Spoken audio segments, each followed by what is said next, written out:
काम करती थी। पूर्वी जब साल भर की थी, तभी उसके पिता ने दूसरी शादी कर ली और पूर्वी को उसकी माँ के साथ घर से निकाल दिया। उसके बाद से शांति ही खुद से मेहनत करके अपनी बेटी पूर्वी को पाल पोस रही थी। थोड़े बहुत पैसे जोड़कर शांति ने पास के एक स्कूल में पूर्वी का दाखिला करवा दिया। भाभी जी, कोई पुराना स्कूल का बस्ता और रोटी का डिब्बा रखा हो तो आप मुझे दे देना। वो मैंने पूर्वी का दाखिला स्कूल में करवा दिया है। कल से वो स्कूल जाएगी। हाँ, दीक्षा का एक बैग रखा है, वो लेती जाना। रोटी का डिब्बा, वो जो लंच बॉक्स है ना लाल वाला, वो ले ले। ठीक है भाभी जी, बहुत बहुत शुक्रिया। शांति जहाँ काम करती थी वहाँ से उसने बस्ता और रोटी का टिफिन ले लिया। वो स्कूल का बस्ता और रोटी का डिब्बा लेकर घर पहुँची तो पूर्वी की खुशी का ठिकाना नहीं था। माँ, ये मेरा स्कूल बैग है। अब मैं भी स्कूल पढ़ने जाऊंगी। बहुत मजा आएगा। पता है माँ, शीतल बता रही थी जब इंटरवल होता है ना तो सब बच्चे खाना खाते हैं, फिर एक साथ खेलते हैं। खूब मजा आता है। सब बच्चे रोजाना अच्छा अच्छा खाना लाते हैं। आप मुझे भी अच्छा अच्छा खाना देना। पूर्वी के चेहरे पर खुशी देखकर शांति बहुत खुश थी, पर वो जानती थी कि वो अच्छा अच्छा खाना अपनी बेटी को नहीं दे सकती। वो तो जो रूखा सूखा बनाती है वही उसके टिफिन बॉक्स में दे सकती है। अगले दिन शांति पूर्वी के लंच बॉक्स में रोटी और थोड़ी सी सब्जी रख देती है। पूर्वी स्कूल पहुंचती है। लंच टाइम में सब बच्चे अच्छा अच्छा खाना खा रहे थे। पूर्वी, चल लंच करते हैं, इंटरवल हो गया है। हाँ ठीक है, चल। शीतल, आज तू क्या लाई है लंच में? आज मैं सैंडविच लाई हूँ। और तू क्या लाई है? मेरा तो आज पुलाव खाने का मन था, तो मम्मी ने आज पुलाव बना कर दिया है। और पूर्वी, तू क्या लाई है? अरे, तू तो रोटी सब्जी लाई है, वो भी थोड़ी थोड़ी है। ये कोई लंच थोड़ी होता है। कितना बोरिंग। पूर्वी, ये तो तू अकेले बैठ कर खा। सभी बच्चे मिलकर खाना खा रहे थे, पर पूर्वी बिल्कुल अकेली थी। वो अपनी थोड़ी सी सब्जी और सूखी रोटी अकेले ही खा रही थी। कुछ देर के लिए वो उदास हो गई, पर उसके बाद फिर से सब बच्चों का ध्यान पढ़ाई में लग गया, तो वो इस बात को भूल गई। पर अब पूर्वी रोजाना ही थोड़ी सी सब्जी और रोटी लाने लगी। अब कोई भी बच्चा उसके साथ बैठकर लंच नहीं करता था। क्या पूर्वी, तू रोजाना ही रोटी सब्जी ले आती है? तेरे घर पर कुछ और नहीं बनता है क्या? छोड़ ना, देख आज मैं कितना टेस्टी लंच लाई हूँ। इसके चक्कर में सब ठंडा हो जाएगा। पूर्वी इस बात को लेकर उदास रहती थी कि क्लास के बच्चे उसका मजाक उड़ाते हैं। सब बच्चे मेरा मजाक उड़ाते हैं।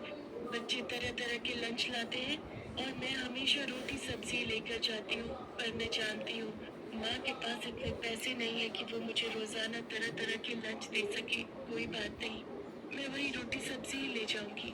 मैं माँ को परेशान नहीं कर सकती। वो पहले ही इतना काम करके थक जाती है। बड़ी मुश्किल से माँ पैसे कमाती है। अगर मैंने उन्हें कहा कि मुझे रोटी सब्जी की जगह कुछ और दो, तो वो मेरी वजह से परेशान हो जाएंगी। नहीं नहीं, मैं उन्हें तंग नहीं करूंगी। कुछ दिनों बाद सब बच्चे एक पिकनिक पर चिड़ियाघर घूमने जा रहे थे। पूर्वी भी बहुत खुश थी कि वो पिकनिक पर जा रही है। माँ, तुम्हें पता है हम सब बच्चे प्रिया मैम के साथ चिड़ियाघर घूमने जा रहे हैं। ये तो बहुत अच्छी बात है, पर बेटा ध्यान रखना, अपनी टीचर को बिल्कुल भी तंग मत करना, उनकी हर बात मानना। ठीक है माँ, मैं टीचर जी की हर बात मानूंगी। उन्हें कहे बिना कहीं भी नहीं जाऊंगी। अगले दिन पूर्वी अपने स्कूल के बच्चों के साथ चिड़ियाघर देखने गई। चिड़ियाघर शहर से बाहर था। सबने चिड़ियाघर देखा और वापसी लौटने लगे। तभी रास्ते में स्कूल की बस खराब हो गई। स्कूल की एक और बस आगे निकल गई थी। ड्राइवर मैकेनिक को लेने के लिए चला गया। उसे लौटने में काफी वक्त लग रहा था। बस में बैठे सभी बच्चों को भूख लगी और वो अपना अपना लाया हुआ लंच खाने लगे। पूर्वी ने अपना टिफिन खोला तो उसमें रोटी और सब्जी थी। पूर्वी जैसे ही अपनी रोटी सब्जी खाने लगी तभी उसने देखा कि उसकी टीचर के पास लंच है ही नहीं। वो ऐसे ही बैठी हुई है। मैम जी, आप लंच नहीं खा रहे? नहीं बेटा, बच्चों को बस में बिठाने के चक्कर में मेरा लंच वाला थैला में चिड़ियाघर में ही भूला है। अब तो हम बहुत आगे निकल आए हैं और बस भी खराब हो गई है। इस वजह से मैं वापस जाकर ला भी नहीं सकती थी। कोई बात नहीं, तुम खाओ। जब हम स्कूल पहुंच जाएंगे तब मैं कुछ खा लूंगी। बच्चों, सब अपना अपना लंच करो। सब बच्चे आपस में मस्ती करते हुए अपना अपना लंच कर चुके थे। बच्चे नींद में थे तो सब बस में ही सो गए। ड्राइवर मैकेनिक को ले आया था। मैकेनिक बस को ठीक कर रहा था। भैया, अभी बस ठीक होने में कितना समय लगेगा? मैडम जी, अभी 1 घंटा और लग जाएगा। बाकी कोशिश कर रहे हैं, थोड़ी जल्दी हो जाए। अगर 1 घंटा ठीक होने में लगा तो हमें स्कूल पहुंचते पहुंचते 2 घंटे तो मानकर नहीं, शाम के 7 बजे जाएंगे। प्रिंसिपल मैडम को फोन कर देती हूँ, वो चिंता कर रही होंगी। अब तो मुझे भूख भी लगाई है। यहाँ आसपास तो सुनसान है, कुछ भी खाने को नहीं मिलेगा। अरे पूर्वी बेटा, सब बच्चे सो गए, तुम्हें नींद नहीं आई? थोड़ी देर सो जा। अरे तुमने लंच नहीं किया? मैडम जी आपने भी तो कुछ नहीं खाया, इसीलिए मैंने लंच अभी तक बोला ही नहीं।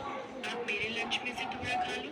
कितनी प्यारी बच्ची है, मेरे पीछे इसने कुछ भी नहीं खाया। इसके में से थोड़ा सा खा लेती हूँ ताकि ये भी खा ले। लाओ पूर्वी, मुझे दो, मैं थोड़ा खा लेती हूँ। क्या हुआ, लाओ। मैडम जी मेरे पास ये रोटी सब्जी ही है, बाकी बच्चों की तरह अच्छा अच्छा खाना नहीं है। माँ कहती है जब हमारे पास बहुत सारे पैसे होंगे तब वो अच्छा अच्छा खाना लाएंगी। पूर्वी बेटा, खाना सभी अच्छा होता है, रोटी सब्जी तो और भी अच्छी होती है। अरे वाह, आलू की सब्जी और साथ में रोटी। मुझे तो भूख से रुका ही नहीं जा रहा, मैं तो पूरी रोटी खाऊंगी। मासूम पूर्वी की भोली बातें सुनकर टीचर भी भावुक हो जाती है। वो पूर्वी के लंच में से एक रोटी और सब्जी खाती है। पूर्वी बहुत खुश थी। कुछ देर बाद बस ठीक हो जाती है। सब लोग स्कूल पहुंचते हैं। अगले दिन पूर्वी स्कूल पहुंचती है तो उसके लंच बॉक्स में वही रोटी सब्जी थी। सब बच्चे फिर उस पर हंसने लगे। तभी पूर्वी की टीचर उसे अपने पास बुलाती है। पूर्वी, तुम्हारी रोटी सब्जी मुझे बहुत अच्छी लगी थी, क्या आज भी मैं तुम्हारा लंच खा सकती हूँ? जी मैम, ये लीजिए। अरे, अगर तुमने मुझे ये टिफिन दे दिया तो फिर तुम क्या खाओगी? कोई बात नहीं मैम जी, मैं घर जाकर खा लूंगी। ऐसे कैसे? एक काम करो, आज तुम मेरा लंच खा लो, ठीक है? मैम पूर्वी को अपना लंच दे रही है। हाँ, वही मैं देख रही हूँ। मैम अपना लंच कभी किसी को नहीं देती, हमसे तो उन्होंने कभी भी लंच शेयर नहीं किया। आपका लंच मैम जी? हाँ, वो आज मैंने घर पर बर्गर बनाए थे, पर मुझे तुम्हारी रोटी सब्जी इतनी पसंद आई थी कि मुझे लगा कि ये बर्गर अगर तुम खा लो और मैं तुम्हारी रोटी सब्जी, तुम्हें बर्गर पसंद है ना? बर्गर? वो तो मैंने कभी खाए ही नहीं ma'am ji. Thank you ma'am ji. Purvi की टीचर प्रिया जानती थी कि पूर्वी एक गरीब बच्ची है। वो जानती थी कि पूर्वी की माँ के पास इतने पैसे नहीं है कि वो पूर्वी को तरह तरह के व्यंजन बनाकर और खरीद कर खिला सके। इसीलिए प्रिया बहाने से पूर्वी के लिए बर्गर लाई थी, ताकि पूर्वी के चेहरे पर एक नया लंच देखकर खुशी आ सके। और यही हुआ। जब पूर्वी ने टिफिन खोला तो उसमें तो बहुत ही टेस्टी बर्गर पैक किए हुए थे।